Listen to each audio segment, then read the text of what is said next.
parler de l'idolâtrie en termes contemporains. J'en ai touché un mot dans la dernière vidéo à partir du mot idéologie qui est relié à partir du grec eidolos au mot idole. Il s'agit d'une image, là aussi, d'une représentation qui est faite sur mesure en quelque sorte. Mais si on doit caractériser l'idolâtrie contemporaine, ou je dirais plutôt moderne, au sens où ça remonte au temps moderne et à la Renaissance en particulier, depuis la Renaissance, l'idole de l'homme moderne, eh bien c'est l'homme lui-même. Il est devenu sa propre idole, qu'il façonne, qu'il peint, qu'il dépeint, qu'il tâche aussi de transformer, de tailler à la mesure de ce qu'il souhaite devenir pour pouvoir se considérer comme son propre maître et Dieu. Il est donc sa propre idole. On le voit à partir des représentations de l'homme à la Renaissance, dans l'iconographie, dans la peinture, cet être qui est quasiment indestructible, d'une beauté inaliénable, qui ne peut se flétrir, qui représente une jeunesse perpétuelle, une vigueur en lui-même, un instinct de vie, une dynamique qui ne saurait être détruite. Aujourd'hui, nous aboutissons à un phénomène d'idolâtrie qui n'est que, finalement, dans la ligne de ce que nous présente la Renaissance. Eh bien, c'est l'homme du transhumanisme dont j'ai déjà eu l'occasion de parler, celui qui va se tailler lui-même, il va se tailler, ou plutôt tailler son génome à partir d'un séquençage génétique. Il va copier, coller, il va introduire de nouveaux gènes, il va en retirer d'autres, et il va tâcher d'aboutir à cet idéal qui lui a été proposé dès le début, lorsque le serpent, s'adressant à Ève dans Genèse 3, lui dit « N'écoutez pas la voix de Dieu » ou à côté de la voix de Dieu et de ce que Dieu aurait dit, il y a en fait un autre discours possible, une autre interprétation de qui vous êtes.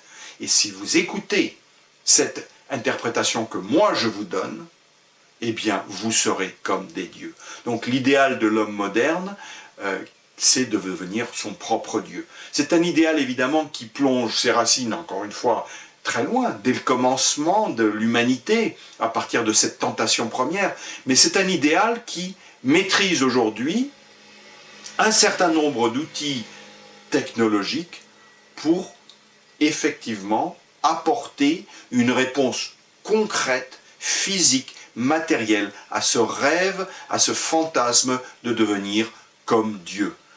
Et nous pouvons le considérer sur le plan individuel, mais aussi sur le plan collectif, parfois communautaire. Ça peut être un peuple, une nation qui se prend ou qui s'est prise pour Dieu dans le passé, quitte à supprimer, éliminer les autres autour d'elle. Ça peut être l'individu roi, l'individu qui cherche à dominer les autres au mépris de leur existence, de leur droit d'exister et de se manifester et de s'exprimer. Et, comme je viens aussi de le signaler, ça peut être d'une manière anthropologique la refonte, la refondation de l'être humain par lui-même à partir de ses propres outils. L'homo faber, l'homme qui se fabrique et qui ne fabrique pas seulement des outils pour travailler sur la nature en dehors de lui, mais qui reporte sur lui-même, au point qu'il devient son propre créateur. Voilà l'idole moderne, l'homme lui-même, avec tous ses avatars, encore une fois, individuels et collectifs. Un autre aspect qui me semble important d'aborder et qui, en quelque sorte, provient de ce qui a été dit, c'est le discours de Dieu sur lui-même. On dira, mais ce discours, à partir du moment où il utilise des mots humains, il se rabaisse et il devient prisonnier de mots infiniment petits. En quoi est-il différent d'une idole ou d'une idolâtrie? Eh bien, si Dieu choisit de se révéler dans sa liberté, qui est une liberté divine, et absolu, il est en mesure de le faire de la manière qui lui convient. Il utilise des instruments humains, des hommes, des femmes. Il se révèle à travers de paroles qui sont accessibles aux humains. Il est en effet capable de le faire et de s'abaisser à ce niveau de communication avec ses créatures. Le nier serait dire que Dieu, qui a formé la bouche, Dieu, qui a donné le sens de l'ouïe et l'intelligence aux hommes, comprendre, n'est pas en mesure de se révéler à eux. C'est-à-dire, ce serait apporter une limitation à ce que Dieu peut ou ne peut pas faire. Ça, c'est le discours même de l'agnosticisme qui dit Dieu ne pourrait jamais se révéler, et comment un Dieu qui aurait créé l'univers entier, qui serait au-dessus de toute chose, pourrait-il s'intéresser à des créatures aussi minuscules et insignifiantes telles que nous, et même à notre histoire sur une planète qui n'est au fond qu'un grain de poussière invisible dans l'univers et dans les galaxies et dans l'univers interstellaire. Oui, mais à partir de là, c'est déjà dire Dieu ne peut pas. Mais si Dieu ne peut pas, Dieu n'est pas Dieu. Il n'est pas tout-puissant. Or, quand nous parlons de Dieu en termes de ce que révèle la Bible, Dieu peut. Non seulement Dieu peut, mais Dieu veut et Dieu fait.